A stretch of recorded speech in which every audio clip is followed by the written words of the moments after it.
So the next experiment to find out that the DNA is a genetic material is the Hershey and Chase's experiment. These were the two scientists who did their experiment to find out, to give the idea that DNA is the genetic material. It is also called bacteriophage multiplication or transduction. Why it is called bacteriophage multiplication? Actually bacteriophage, phage word is generally used for virus.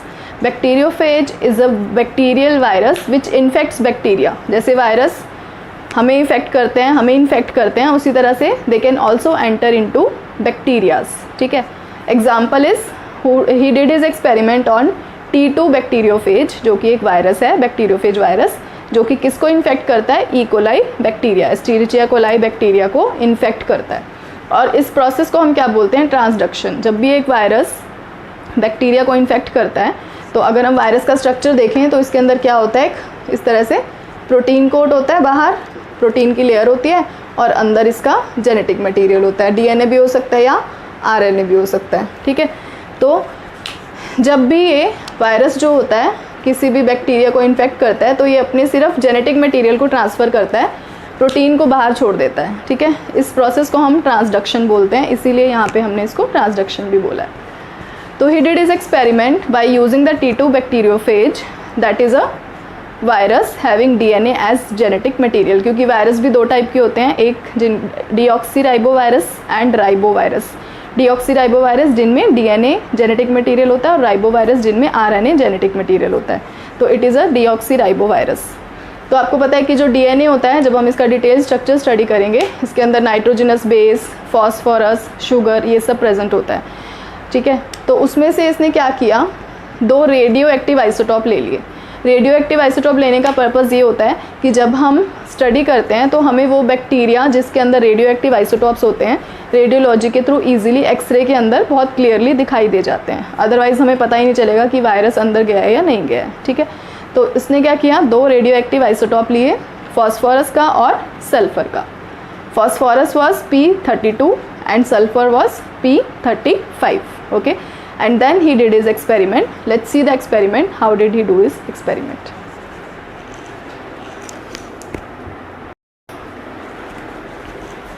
So if you will see the Hershey and Chase experiment, what they did, I have told you, they have taken two radioactive isotopes. One was the sulfur, that was the component of protein coat, because मैंने आपको बताया था bacteriophage जो है उसके बाहर एक protein coat होती है, अंदर डीएनए होता है. तो sulphur was present in the protein coat, and DNA के अंदर जो रेडियो एक्टिव आइसोटॉप था, दैट वाज फॉस्फोरस 32. ठीक है. क्लियर है. उसने दो केसेस लिए. In first case he took protein coat as radio active, in the second case he took DNA as radio active material. और जो मैंने आपको बताया था कि वेन एवर दिस बैक्टीरियोफेज, कोई भी बैक्टीरियोफेज जब बैक्टीरिया को इन्फेक्ट करता है तो ये अपने डीएनए को अंदर रिलीज़ कर देता है, प्रोटीन बाहर रह जाता है. लेकिन उस टाइम पे साइंटिस्ट को ये बात नहीं पता थी. That is why he took two different radioactive isotopes, one in the protein coat and one in the DNA. उसके बाद इसने क्या किया? दोनों एक्सपेरिमेंट साथ साथ किए और मिक्स कर दिया, शेक किया.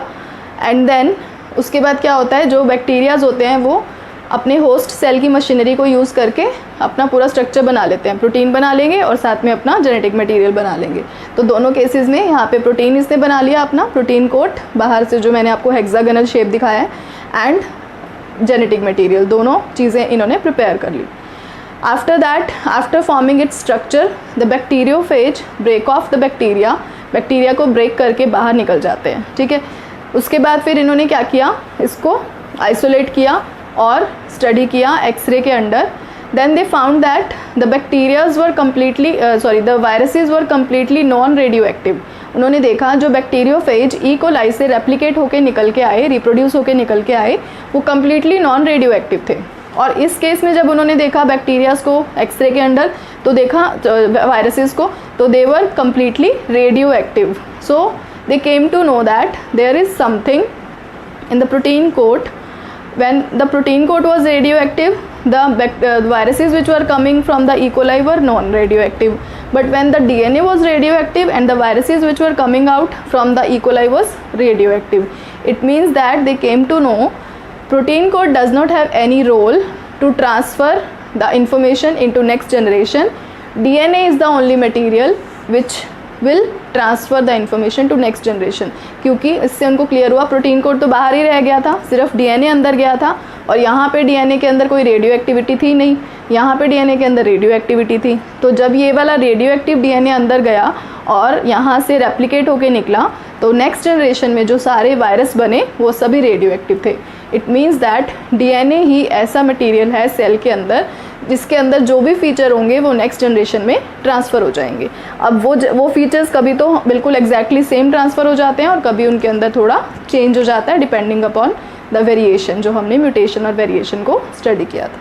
From this, he concluded that DNA is the genetic material, the molecular or the chemical basis of inheritance. So with this, the DNA, the genetic material has been completed. Now we will see the structure in detail. Then I will show you how the other characteristics matches with the DNA structure.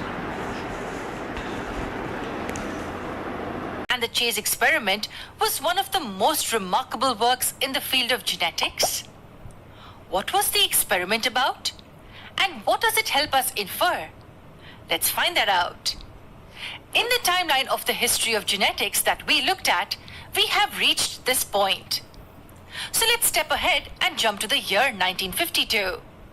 Two American geneticists, Alfred Hershey and Martha Chase, carried out a very simple experiment that helped figure out whether DNA was really the transforming principle or not. The experiment was quite simple. It just required a culture medium, two different radioactive isotopes, a mixer blender, and a centrifuge tube. A culture medium is a medium used to grow different kinds of microorganisms. With this equipment, they carried out an experiment using a bacteriophage and a bacterial strain. Let's find out how the experiment was framed. Before that, can you tell me what bacteriophage is? The term phage means virus, so the name bacteriophage stands for virus that infects bacteria. So bacteriophages usually infect the host bacterium by inserting their genetic material into them. And they make copies of themselves using the replication machinery of the host bacterium. The interesting thing here is that the body of any bacteriophage is simply made up of two components, the outer protein coat and the inner genetic material. Now, let's get back to the Hershey and Chase experiment. The main aim of their experiment was to find out what exactly is the genetic material. Is it proteins or DNA? Since the phage contains only proteins and DNA, it's easier to find out which component gets into the host bacterium. They simply used radio-labeled markers to identify the different strains. So if the bacterial cells have the radioactively marked proteins in the end, then it's the proteins which are the genetic material. On the other hand, if the radio-labeled DNA makes its way into the bacterial cell, then probably the DNA is the genetic material. So the experiment was quite simple. They first obtained radio-labeled bacteriophages. One strain had the radio-labeled proteins and the other had radio-labeled DNA. Then they allowed these different bacteriophages to separately infect the bacteria. And at the end, they analyzed the bacteria to find out which radio-labeled component had made its way into it. But how did they obtain the radio-labeled proteins and DNA? What was the process they used? And how were the results analyzed at the end? Let's find that out in the next part.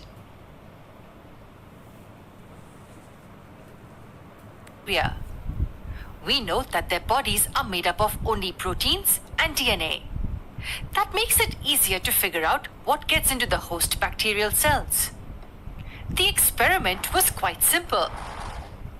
They first obtained radio-labeled bacteriophages. There were two different types, ones with radio-labeled proteins and the others with radio-labeled DNA. Then they allowed these different bacteriophages to separately infect the bacteria. And at the end, they analyzed the bacteria as to which radio-labeled component had made its way into it. This is how the simple experiment helped answer a few important queries. Now let's get into the details of this experiment and understand it step by step. The first thing Hershey and Chase did was that they obtained the radio-labeled phage strains. In one nutrient medium, they added the radioisotope sulfur-35, which is S35. In the other, they added phosphorus-32, which is P32. But why only sulfur and phosphorus? And that too in separate mediums? Well, sulfur is an integral part of proteins, but it's not present in the DNA. On the other hand, phosphorus is present in the DNA, but not in the proteins. Thus, for easy analysis, they chose the radioisotopes of these two elements. So one nutrient medium was added with the sulfur-35 radioisotope. The bacteria grown in this medium does had S35 incorporated into their bodies. Now, what will happen if the bacteriophages are allowed to infect these bacteria? It's obvious that S35 will get incorporated in the protein coats of these bacteriophages as well. That is because these are derived from the body of these host bacteria. So their first batch of S35 labeled bacteriophages was ready. Similarly, in this culture medium, they added P32 and allowed the growth of bacterial colonies. As a result, all the bacteriophages obtained post-infection had radio-labeled DNA. So the second batch of bacteriophages with radio-labeled DNA was also ready with them. Now, all they had to do is allow these radioactively marked bacteriophages to infect new bacterial cells. These host cells will be the ones harboring the new phage generations, which will help analyze what has passed down the line. So they infected the bacterial cells with the two batches separately. After several hours of infection, the cultures were agitated in a mixer blender. Why is this step necessary? It is needed to make sure that post-infection, the empty phage coats get separated from the bacterial cells.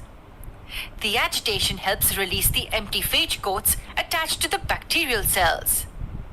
Now in the next step, they centrifuged the culture at an extremely high speed. Centrifugation process works on the principle of gravitational force. So when the sample is centrifuged at a very high speed, the heavier, denser particles settle at the bottom, while the lighter particles remain on top. What is settled at the bottom is usually called pellet, while the one that floats on top is called supernatant. So the centrifugation step helped Hershey and Chase to obtain two layers.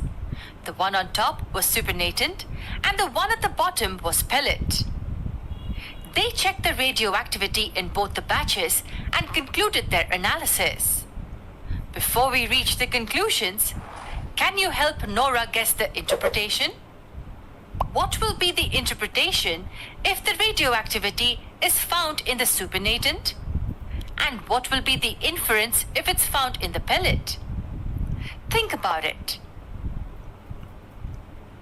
Let me help you with this. The supernatant contains phage hosts, which are the empty shells or coats of phage. It does not have the replicated next generations of the bacteriophages. Similarly, the pellet will contain the bacterial cells and the newer phage particles. So now, in case 1, if the radioactivity is observed in the supernatant, then it means that the marker is only present in the protein coat of the phage and did not get into the bacterial cells. This can help us conclude that the proteins are not the genetic material, as the newly formed phage particles did not receive S35. On the other hand, if the radioactivity is seen in the pellet, then it would mean that the newer phage cells have all got the radioactive P32 in them. Thus, the DNA in the form of genetic material has successfully got transformed into the new phage particles. This is what the analysis of both the cases can be. Now let's look at the results Hershey and Chase obtained. On analyzing the first sample, they found that the radioactivity was present in the supernatant. And in the second batch, the radioactivity was found in the pellet.